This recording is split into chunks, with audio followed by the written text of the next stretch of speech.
Hello friends, I am Rahul. Welcome to TLAIS academy. आज हम इस वीडियो के अंदर मेंस 2026 में एसए के 48 आवर स्टार्टिंग से पहले till your last mains optional paper in entire days को किस तरीके से हम स्ट्रेटेजिकली एग्जीक्यूट करेंगे सो दैट हमारी परफॉर्मेंस सबसे ऑप्टिमम लेवल पर आ सकती है, या फिर हम बोलेंगे कि सबसे बेस्ट हो सकती है, हम उस बारे में डिस्कस करेंगे। So let's start. सो जैसा आप देख रहे हैं कि what is the most important trick for the mains examination. So the trick is that you already have amassed lot of knowledge. आपने बहुत कंटेंट तैयार किया होगा एसए के लिए, जीएस के लिए, ऑप्शनल के लिए, but to convert that knowledge into marks आपको एक एग्जीक्यूशन स्ट्रैटेजी की जरूरत पड़ेगी। अब ये एग्जीक्यूशन स्ट्रैटेजी का मतलब क्या होता है? सी, आंसर राइटिंग ही सब कुछ नहीं होता। जब हम मेंस के फाइनल 10 डेज की बात करते हैं, केवल आंसर राइटिंग करने से ही आपके अच्छे मार्क्स नहीं आएंगे। When we talk about in the last phase of your mains preparation, इसके लिए आपको एक बेटर रिवीजन होनी चाहिए, आपकी नींद टाइम पर पूरी होनी चाहिए, आपको खाना हेल्दी खाना है, ब्लोटिंग नहीं होनी चाहिए सो दैट आप चेयर पर काफ़ी लंबे टाइम तक बैठ सकते हैं। स्पेशली जब आप एग्ज़ाम में 3 घंटे के बाद अगेन 3 घंटे का जो नेक्स्ट पेपर होगा वो एंटायर 6 आवर आप किस तरीके से बैठेंगे वो डिपेंड करता है कि आपने हेल्दी खाना खाया है, आप हाइड्रेटेड हैं, आपको अगेन एंड अगेन वॉशरूम तो नहीं आ रहा है, आपको हेडेक तो नहीं हो रहा है, या किसी तरह की बेचैनी तो नहीं हो रही है। उस चीज़ के लिए हमको बहुत पहले से ही तैयारी करके रखनी पड़ती है। So please remember this thing, keep your health under check. इसके अलावा हमको टाइम को मैनेज करना होता है, फिजिकल स्टेमिना हमारा बहुत अच्छा होना चाहिए, and there should be a recovery from paper to paper. इसका मतलब क्या है कि सपोज आपने जीएस पेपर 1 उतना अच्छा नहीं लिखा जितना आपकी एक्सपेक्टेशंस थी, बट अगर आप जीएस पेपर 2 लिख रहे हैं और आपने वो थॉट्स को ओवर पावर नहीं होने दिया अपने जीएस पेपर 2 में, तो आप जीएस पेपर 2 बहुत अच्छा लिखेंगे। लेकिन अगर आप कॉन्स्टेंटली यही सोच रहे हैं कि मेरा जीएस पेपर 1 अच्छा नहीं गया, मेरे मार्क्स कितने होंगे, काश मैंने वो क्वेश्चन अटेम्प्ट उस तरीके से कर लिया होता, तो आप अपना जीएस पेपर 2 भी खराब करने वाले हो। सो दैट्स वाई, क्योंकि ये एग्जाम जो है आपको एक पेपर से सिलेक्शन नहीं दिलाएगा। ये एग्जाम आपको, क्या पता आपके एसए में बहुत अच्छे नंबर हो, क्या पता आपके एथिक्स में बहुत अच्छे नंबर आ जाए, तो जिस पेपर में आपने कुछ कमी की हो तो वो कमी आपके बेस्ट पेपर में रिकवरी हो जाएगी। So always remember this thing कि जो भी आप अच्छा परफॉर्मेंस नहीं कर पा रहे हो किसी पेपर में, सो उस पेपर को वहीं छोड़ो, आगे बढ़ो, think about the next plan. So the 10-day campaign is something like this, as you can see in my screen, कि आपका जो एसए का पेपर होगा वो 21 अगस्त को है, आपका जीएस पेपर 1 एंड 2 आपका नेक्स्ट डे होगा, एंड आपका 23 अगस्त को जीएस 3 एंड 4 होगा। सो ये जो कंप्लीट 3 दिन हैं, ये आपका इंडोरेंस टेस्ट करने वाले हैं, ये आपका स्टैमिना टेस्ट करेंगे। सी, नॉलेज का गेम तब तक था जब तक आप मेंस में एक्चुअली नहीं लिख रहे हो। जैसे ही आप फाइनल 10 डेज में एंटर करते हो, अब entire game is all about endurance. आपको इंड्योर करना है। क्यों? मैं आपको नेक्स्ट स्लाइड्स में बताने वाला हूँ, please be with me. After that you have 5 days break, and आपका जो है ऑप्शनल एंड लैंग्वेज पेपर होगा। So your 29th August will be your Indian language paper plus का English, and the last one is your optional paper 1 and paper 2। So coming to the next stage, that when I am talking about the entire 10-day strategy, लेकिन ये 10-day strategy में हमारे notes का बहुत important role है। वो notes का important role कैसे है मैं आपको अभी समझाता हूँ। सी, अभी आप बल्कि नोट्स को रिवाइज कर रहे होंगे, आपका ऑप्शनल पेपर होगा, आपका जीएस के नोट्स होंगे, तो अभी इस स्टेज पर आप ये नहीं सोच रहे होंगे कि मुझे एग्ज़ाम से 1 या 2 दिन पहले किस प्रकार से रिवीजन करना चाहिए। आपको लग रहा होगा कि शायद हम एंटायर जो रजिस्टर होता है जिसमें हमने अपने नोट्स बनाए होंगे या फिर हमारे पास में सॉफ्ट कॉपीज़ होंगी, हम उनको रिवाइज कर सकते हैं टाइम पर, बट इस तरीके से रिवीजन नहीं हो सकती। सी, आप एग्जाम के अंदर वो फैक्ट्स को बिल्कुल भी रिकॉल नहीं करने वाले हो जो आपने जनरली पढ़े होंगे। आप एग्जाम में वही फैक्ट को रिकॉल करोगे जो आपने कॉन्स्टेंटली कई बार रिवाइज किए होंगे। इसी वजह से आपके पास में एक कंप्रेस्ड नोट्स की शीट्स होना बहुत जरूरी है। फॉर एग्जाम्पल, एक टॉपिक लेते हैं जैसे कि GS3 का फूड सिक्योरिटी हो गया।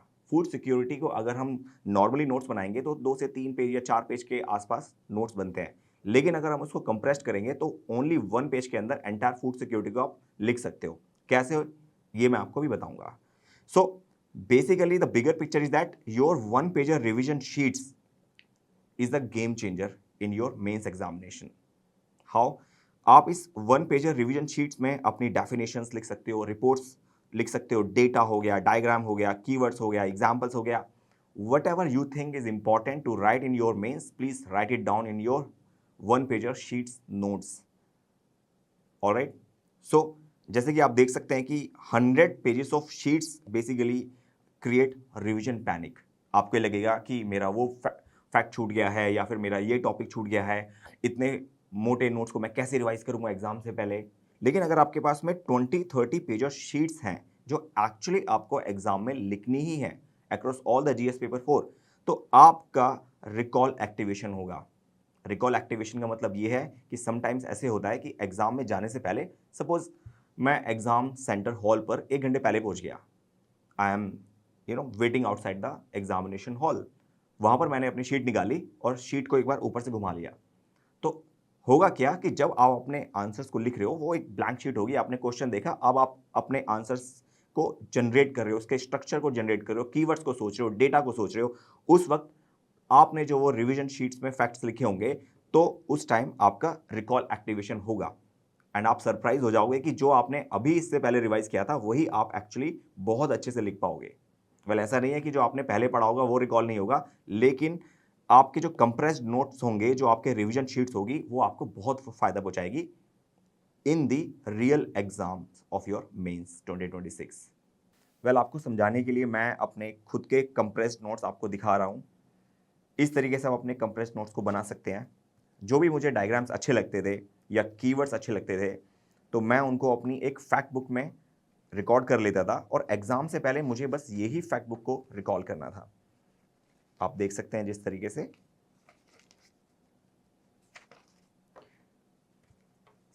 सिमिलरली मेरे पास एक ज्योग्राफी के फैक्ट बुक हुआ करती थी जब मेरा ज्योग्राफी ऑप्शनल था। So all the datas and the equations, the flow chart, the cycle of the disaster management, क्योंकि ये मेंस के टाइम पर अगर मैं इस तरह के डायग्राम्स को अगर मैं अपने मेन नोट्स में देखूंगा तो एक तो पहली बात मुझे नहीं दिखाई देंगे, सेकंड मैं बहुत ज़्यादा पैनिक मोड में आ सकता हूं कि मैं उस डायग्राम को रिकॉल नहीं कर पा रहा हूं। लेकिन एग्जाम से पहले मैंने इस डायग्राम को इस फैक्ट बुक में कई बार रिवाइज कर लिया था एंड इस वजह से मैं इस डायग्राम को अपने ज्योग्राफी के ऑप्शनल के पेपर में लिख पा रहा था। तो इस तरीके से आप एक अपनी फैक्ट बुक बना सकते हैं या कंप्रेस्ड नोट्स बना सकते हैं।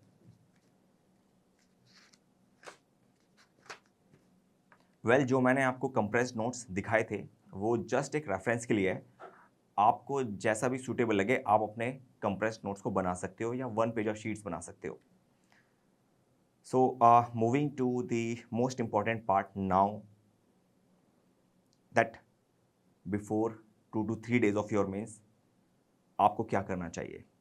वेल, एक बहुत इंपॉर्टेंट ऑब्जर्वेशन मेरी रही है या फिर वो मेरे साथ भी शायद प्रॉब्लम रही है कि मेंस एग्जामिनेशन से 10 या 15 दिन पहले हम अपने टेस्ट को लिखना बंद कर देते हैं या फिर आंसर राइटिंग नहीं करते हैं, क्योंकि हमारा maximum focus only and only revision पर होता है। बट क्या होता है कि जब हम एग्जाम में फर्स्ट डे एस्से को लिखते हैं तो हमें कोई प्रॉब्लम नहीं होती, लेकिन जब हम नेक्स्ट डे स्टार्ट करते हैं राइटिंग GS 1 and 2, उस दिन हमको एक्चुअली प्रॉब्लम होगी। क्यों? क्योंकि आपने मेंस स्टार्ट होने से पहले जो एक ब्रेक लिया था ना लिखने का, वो आपको प्रॉब्लम देगा in the real examination situation. Alright, so what will happen, मेरी इस तरीके से कई लोगों से बात हुई थी, तो उनका जीएस पेपर 1 में एटलीस्ट 1 या 2 क्वेश्चन हमेशा छूट जाता था। क्यों? क्योंकि एग्जाम से पहले जो है उन्होंने एक एग्जाम सिमुलेशन नहीं किया था, कोई पेपर का सिमुलेशन नहीं किया था। तो होता क्या है कि हम जैसे ही एग्जाम में GS 1 एंड 2 को लिखना शुरू करते हैं, तो GS 1 में हमें कहीं ना कहीं फेटिग होने लगती है, हमारा हाथ नहीं चलता है, या फिर हम उतने फास्टली रिकॉल नहीं कर पाते हैं। सो उस फेटिग को ब्रेक करने के लिए what we have to do, कि हमें एक्चुअली एग्जाम से 2 या 3 दिन पहले ऑलराइट एक कंप्लीट जीएस पेपर लिखना चाहिए। आप चाहते हैं तो आप 2 भी लिख सकते हैं, लेकिन एटलीस्ट आप एक जीएस पेपर कंप्लीट लिखिए। ऑलराइट, सो टारगेट हमारा क्या होना चाहिए कि हमें कम से कम एक कंप्लीट जीएस पेपर लिखना है 3 घंटे में। ओके, इसका एम क्या है? To activate your speed, to activate your recalling capacity, to test your endurance, कि आप अपकमिंग मेंस के लिए तैयार हो या नहीं हो। क्या आप बैक टू बैक जीएस के 3 घंटे के पेपर लिख सकते हो या नहीं लिख सकते हो? आप पेपर कंप्लीट कर सकते हो या नहीं कर सकते हो 3 घंटे में? And to set the rhythm, कि अब आप रिदम में आ चुके हो कि यस, अगर मैं अपने घर पर बैठकर या अपने रूम में बैठकर अगर एग्जाम से पहले मैं 3 घंटे में पेपर लिख पा रहा हूं, तो in the real examination I will also be completing my paper. एक कॉन्फिडेंस देता है। So please do that. Now we have to avoid most important thing in this, कि यहां पर आपको कोई भी न्यू कंटेंट ऐड नहीं करना है अगर आपकी परफॉर्मेंस अच्छी नहीं है इस टेस्ट के अंदर। ये टेस्ट आपके कंटेंट अपडेट करने के लिए नहीं है, ये टेस्ट आपको एक तरीके से कैलिब्रेट करने के लिए है कि आप कहां पर अच्छा कर रहे हो, कहां पर कुछ कमी कर रहे हो, तो उसको हम पहले ही एग्जाम से पहले ठीक कर लें। Okay, and please don't do extensive evaluation, कि मैंने आंसर कैसा लिखा, मेरा कंक्लूजन अच्छा नहीं था, मैंने वो पॉइंट नहीं लिखा, मैंने ये पॉइंट नहीं लिखा। Please forget about it, don't think so extensive into that paper.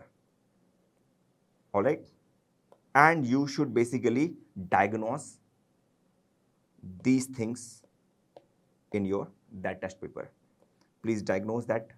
Are you able to complete that paper in time? आपका पैनिक लेवल क्या था? आप पैनिक तो नहीं हो रहे थे, या आप कंफर्टेबल थे, या आप डिस्कम्फर्ट फील कर रहे थे? सो उस तरीके से आप अपने रियल एग्जाम सिनेरियो को कैलिब्रेट कर सकते हैं। या कोई रोड ब्लॉक आ रहा है किसी भी तरीके का, alright, so please do that exercise just before your essay paper. Coming to the next slide. So अब हमारे एसे पेपर के लिए ओनली 1 दिन बचा है। ओके, सो उस 1 दिन में हमें क्या करना है? सी, एक सिचुएशन लेते हैं कि मेरे पास आज का दिन है, मॉर्निंग का टाइम है, and next day I will be writing essay paper. So उस 1 दिन को मैं किस तरीके से स्ट्रेटेजिकली यूज कर सकता हूं? सो आपको करना क्या है कि आप उस एंटायर डे को 2 हाफ में डिवाइड कर सकते हैं। एक हाफ में आप अपने रिवीजन नोट्स को रिवाइज कर सकते हैं फॉर GS 1 एंड 2 या GS 3 एंड 4। ऑप्शनल को अभी मत लीजिए, ऑप्शनल को बिल्कुल साइड कर दीजिए, ऑप्शनल के लिए आपके पास में 5 दिन मिलेंगे। या फिर आप अपना नेक्स्ट हाफ जो है वो एसे के लिए जो भी आपने कंटेंट तैयार किया है, आपने कोई फ्रेमवर्क बनाया है, इंट्रोस तैयार किया है, कंक्लूजन, या फिर कोई आपने टेम्पलेट तैयार की है, एग्जाम्पल्स तैयार किए हैं, कनेक्टर्स तैयार किए हैं, सो उनको आप रिवाइज कर सकते हैं। And please do that. So एक ये मॉडल एंटायर 1 डे मैंने बनाया है, आप इसको चेंज भी कर सकते हैं। फॉर एग्जाम्पल, आप मॉर्निंग में ऐसे के फ्रेमवर्क पे काम कर सकते हैं, एग्जाम्पल्स आउटलाइन बना सकते हैं। लेट मॉर्निंग में आप GS 1 या 2 को रैपिडली स्कैन कर सकते हैं। रैपिड स्कैन का मतलब ये है कि आपको अपने शॉर्ट नोट्स रिवाइज करने हैं, ना कि अपने बल्कि notes. Please remember this thing. Now afternoon में आप GS 3, 1 एंड 4 को रैपिड स्कैन कर सकते हैं। इवनिंग में आप क्या कर सकते हैं कि आप एक सेकेंड ट्रिगर स्कैन कर सकते हैं। इसका मतलब ये होता है कि आप जल्दी से दोबारा वो स्कैन कीजिए सो दैट वो नोट्स आपके दिमाग में कंप्लीट इंप्रेशन बना पाए। नाइट में आप ऐसे को किस तरीके से ओपन करना है, कंक्लूजन्स, एग्जांपल्स अगेन एक बार देख सकते हैं। Well it depends upon aspirant to aspirant, कुछ लोग करते हैं, कुछ लोग नहीं करते, कुछ लोग वेरी कॉन्फिडेंट होते हैं। So it depends upon you कि आप करना क्या चाहते हैं। Now coming to the night before your mains, अब मेरे पास में 1 नाइट का डिस्टेंस है, next morning I am going to write my essay paper. So उस रात आपको क्या क्या करना है, please take a good 7 to 8 hour sleep. नींद लेना बहुत जरूरी है। अगर आप नींद नहीं ले पा रहे हैं तो आप एग्जाम में डिजीनेस फील कर सकते हैं, फैक्ट्स को रिकॉल करने में टाइम लगाएंगे, आपको प्रॉब्लम हो सकती है। So please take a good sleep. Make sure you have admit card, you have your own identity card like your Aadhaar, your driving licence, जो भी आपने अपने डैफ में दिया होगा तो प्लीज़ उसको लेकर जरूर जाइए। स्टेशनरी, पेन, पेंसिल, रबड़, so please make sure that you have already that. Chocolate, light food, water, इसको भी लेकर जाइए बिकॉज जितने भी हमारे एग्जाम्स होते हैं वो गवर्नमेंट स्कूल्स में होते हैं। गवर्नमेंट स्कूल्स में समटाइम्स पानी की व्यवस्था नहीं होती। आपको कंटिन्यूसली 6 घंटे लिखना है एक दिन में, and if you are feeling dehydrated तो आपका ब्रेन कहीं ना कहीं पानी की तरफ चला जाएगा और आप सोचने में कहीं ना कहीं प्रॉब्लम करोगे। सो जो भी नेसेसरी थिंग्स हैं वो आपके टेबल पर होनी चाहिए। पेन्स होने चाहिए, आपका एडमिट कार्ड होना चाहिए, आपका आइडेंटिटी कार्ड होना चाहिए, क्योंकि जब एग्जामिनर आपको साइन कराने के लिए आएगा तो आपके पास में each and everything should be there. Please make it sure. Travel planning please पहले से कर लीजिए। जिनका एग्जामिनेशन सेंटर उनके लिविंग प्लेस से दूर है तो प्लीज वहां पर पहले पहुंच जाइए। मैंने कई ऐसे केसेस देखे हैं इंक्लूडिंग माई ऑन सेंटर। मेरा सेंटर एक बार यूपीएससी में पढ़ा था तो वहाँ पर मैंने मेरे पेरेंट्स बता रहे थे कि 2 से 3 लोगों को एंटर ही नहीं होने दिया। They were just 2 minutes late. So please make it sure that you enter into the examination hall in time. So travel planning please कीजिए। So these are the things that you should basically take care a night before your mains. Coming to the next slide. So the day 1 is your essay. अब हमारा marathon session start हो चुका है। सो आपको ऐसे लिख के आना है। आप ऐसे लिख के आओ, जल्दी से वापस आओ। ऑलराइट, आपके पास में अभी भी अ गुड हाफ डे पड़ा हुआ है। उस हाफ डे में आप प्लीज रेस्ट मत लीजिए। आप अपने क्विक फैक्ट शीट्स को रिवाइज करना शुरू कर दीजिए, क्योंकि नेक्स्ट डे आपका जीएस पेपर 1 and 2 होने वाला है। ओके, अपनी रिवाइज शीट्स को जो है रिवाइज कीजिए। Okay, so these are the most important thing, but a big no कि आप अपनी ऐसे परफॉर्मेंस को जो है इंटरप्रेट कर रहे हो। ऑलराइट, क्या मैंने जो है जो टॉपिक लिया था, क्या मैंने उसको इंटरप्रेट अच्छे से किया?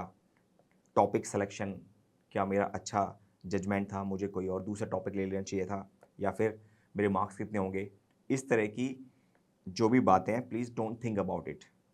जो हो गया सो हो गया, अब वो चेंज नहीं होने वाला है। अब आपको आगे देखना चाहिए कि आपका GS 1 and 2 जो पेंडिंग है, जो नेक्स्ट डे होगा, आप उसमें कैसी परफॉर्मेंस करने वाले हो। आपने ऑलरेडी बहुत अच्छा किया है, but think about your GS 1 and 2 now. So coming to your GS papers day number 2, GS 1 and 2। So this is basically the real endurance test. ये एक्चुअली आपका एंड्योरेंस टेस्ट करेगा। अब बात नॉलेज की नहीं है, बात आपने कितना पढ़ा है उसकी नहीं है। अब सबसे इंपॉर्टेंट बड़ा टास्क होगी, आपको पेपर कंप्लीट करना है। ऑलराइट, सो GS 1 आपका मॉर्निंग में होगा 9 to 12 PM। GS 2 होगा आपका आफ्टरनून 12:30 से लेके 5:30 के बीच में। ओके, सो 6 घंटे 6 आवर आपको लिखना है। Okay, so between GS 1 and 2 what we will do and don'ts. Okay, इस चीज़ को ध्यान रखना है कि जो हमें ब्रेक मिलेगा उसमें हमें क्या करना है। सो डू में please have little familiar light food. Okay, familiar light food का मतलब होता है जो आपकी फैमिली ने बनाया हो, या फिर ऐसा फूड जो आप लाइक करते हो, या ऐसा फूड जिससे आपको ब्लोटिंग ना हो। ओके, स्मॉल क्वांटिटी हाइड्रेशन होना चाहिए, ज़्यादा पानी पियोगे तो आप वॉशरूम की तरफ भागोगे, okay, that will cost us penalty, so please make it sure. Gentle stretching बहुत जरूरी है, हल्का फुल्का बॉडी को स्ट्रेच कीजिए। I use to do this, many people do this, so please little stretching is good for your next paper. And only GS2 trigger sheet you should revise. Trigger sheet का मतलब ये है कि only those very important points जो आपको actually exam में लिखने हैं या फिर आप उनको बार बार भूल रहे हैं। कंप्लीट नोट्स रिवाइज करने की जरूरत नहीं है। ये आपके पास में जो 2 घंटे का टाइम होगा, गैप होगा बीच में, कंप्लीट नोट्स रिवाइज करने की जरूरत नहीं है, only 2 sheets. I used to basically revise the Supreme Court judgments in that hour. So please remember this thing. You can also revise something which you like. And don't take heavy meal. खाना खा के जा चुके हो and पेट में bloating हो रही है, आपको डिस्कम्फर्ट फील होगा, आप एग्जाम अच्छे से नहीं लिख पाओगे। Alright, too much water. Again, too much water will lead you to, going frequently to the washroom. Please don't do that. थोड़ा थोड़ा पानी सिप करके पीजिए. That is the best strategy. All right, new energy drink supplement, please don't take it. Many people cannot handle that caffeine level. And detailed GS1 discussion, आपके exam में जो बाकी candidates होंगे, आप उनके साथ में GS1 को स्टार्ट कर देंगे डिस्कस करना। अरे मेरा पेपर तो बहुत अच्छा गया था, मेरा ये क्वेश्चन छूट गया, और राइट, काश मैं इस पॉइंट को लिख चुका होता। आपका दिमाग वहीं खराब हो जाएगा, बिकॉज हम लोग कहीं ना कहीं अपने एग्जाम को कंपेयर करते हैं दूसरे लोगों से, so don't do this. Next is your day 3 which will have your GS 3 and 4। Basically आपको सिमिलर प्लान फॉलो करना है जो आपने GS 1 and 2 के दिन फॉलो किया था। कोई डिस्कशन नहीं करना, रात को जल्दी सो जाना है, हाइड्रेटेड रहना है, लाइट फूड खाना है, and then after your GS4 please come back and take a good rest that day, because now आपको अपना सबसे important papers को attempt करना है, which is your optional, which can basically give you very high dividend, 300 plus marks लाने की capacity है आपके ऑप्शनल में। तो ये 5 दिन जो आपके होंगे उनको बहुत अच्छे से यूटिलाइज करना है। सो दैट 5 डे गैप आपको करना क्या चाहिए कि आपको हर दिन 1 घंटा कम से कम अपने लैंग्वेज पेपर को देना है। आप उसमें ऐसे लिख सकते हैं, या फिर आप रैंडम कोई थॉट्स आ रही है तो उसमें लिख सकते हैं। Why? Because you have not written for a long time in your language, the language paper that you have taken. For example, मेरी हिंदी हुआ करती थी तो मैंने हिंदी जो है 10th क्लास तक पढ़ी थी, तो उसके बाद में मैंने नहीं पढ़ी। तो सडनली अगर मुझसे कोई हिंदी लिखने को बोलेगा, so I can write it, but when it comes to the UPSC it should be good.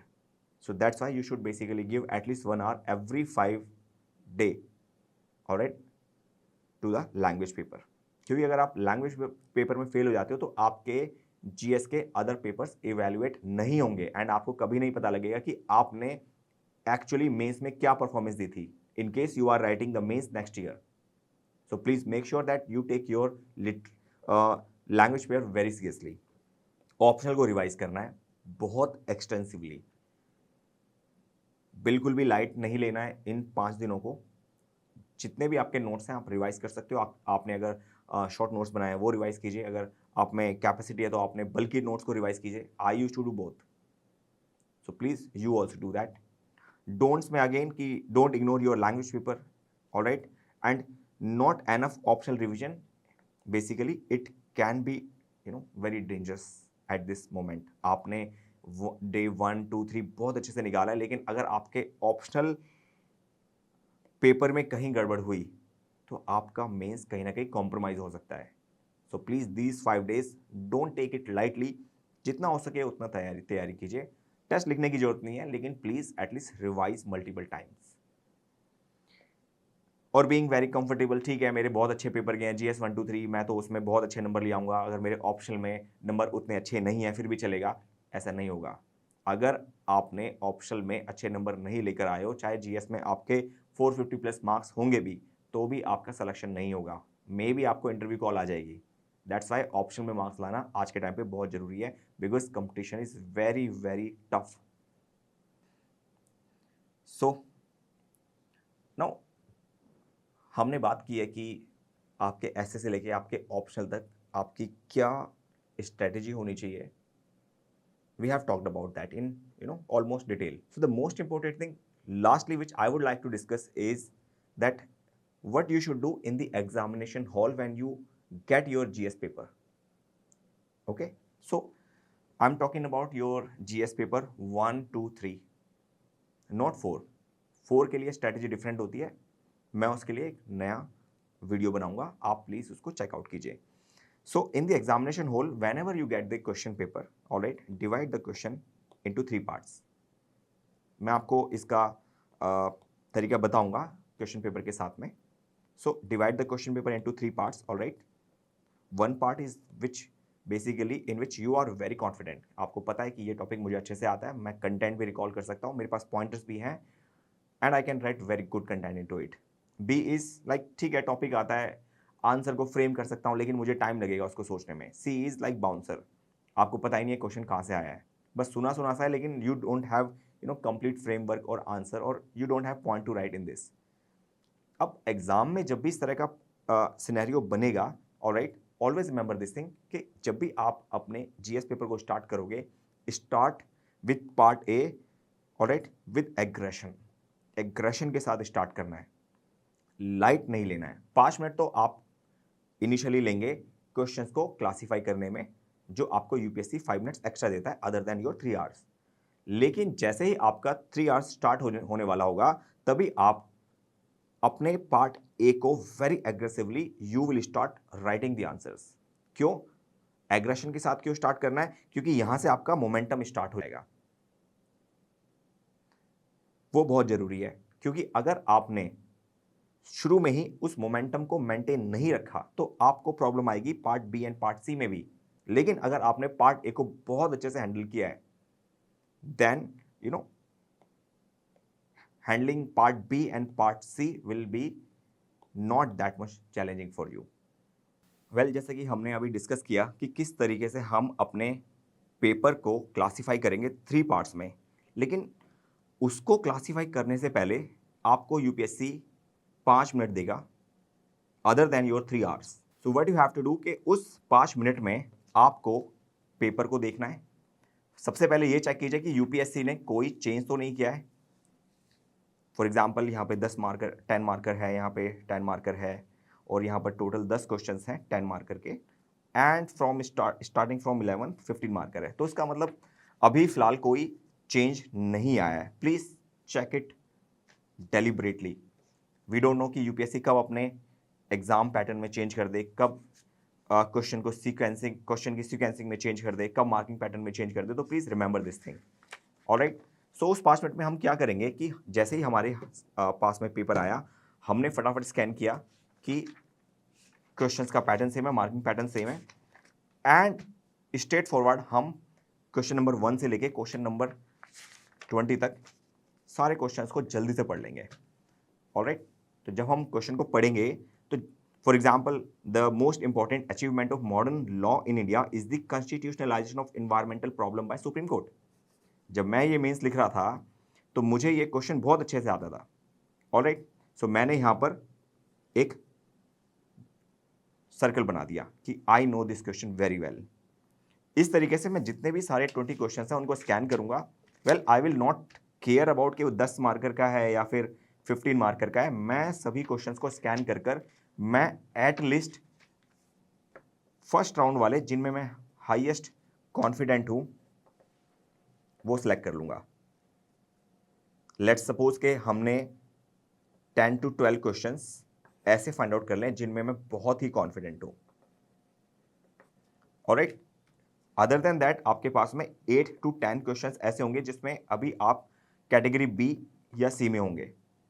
So category B and सी के जो क्वेश्चंस हैं वो अपने आप हैंडल हो जाएंगे अगर आपने कैटेगरी 1 वाले क्वेश्चंस को बहुत एग्रेसिवली अटेम्प्ट करना स्टार्ट कर दिया हो। एग्रेसिवली अटेम्प्ट करने का मतलब ये है कि आपने इन क्वेश्चंस को बेस्ट कंटेंट के साथ में, बेस्ट फ्रेमवर्क के साथ में, and with in time, and diagrams and whatever value addition that you can do, you have done that, and you are 100% confident कि आपने इन questions को best of your knowledge attempt किया है, and that's how basically you will approach all the GS paper 1 to 3. Well, GS 4 की strategy little different होती है. I will be talking about GS 4 specifically in another video. मैं अभी आपको GS 1 to 3 की बात कर रहा हूं. I hope आपको चीजें क्लियर होंगी. So that's how you should attempt your paper in the exam. And well, हम लोगों ने ये तो स्ट्रेटजी डिस्कस कर ली है कि हम लोग किस तरीके से क्वेश्चन पेपर को अटेम्प्ट करने वाले हैं, लेकिन सबसे इंपॉर्टेंट टॉपिक अभी ये बच जाता है कि हमें क्वेश्चन को डिकोड कैसे करना है. तो इसके लिए हमने एक डेडिकेटेड वीडियो बनाया. Please check out that on our YouTube channel, in which we have discussed in detail that how you can decode a question and you can write a better content. All right, so that's all from my side, and I wish you luck. Best of luck, comrades. I will see you in the next video.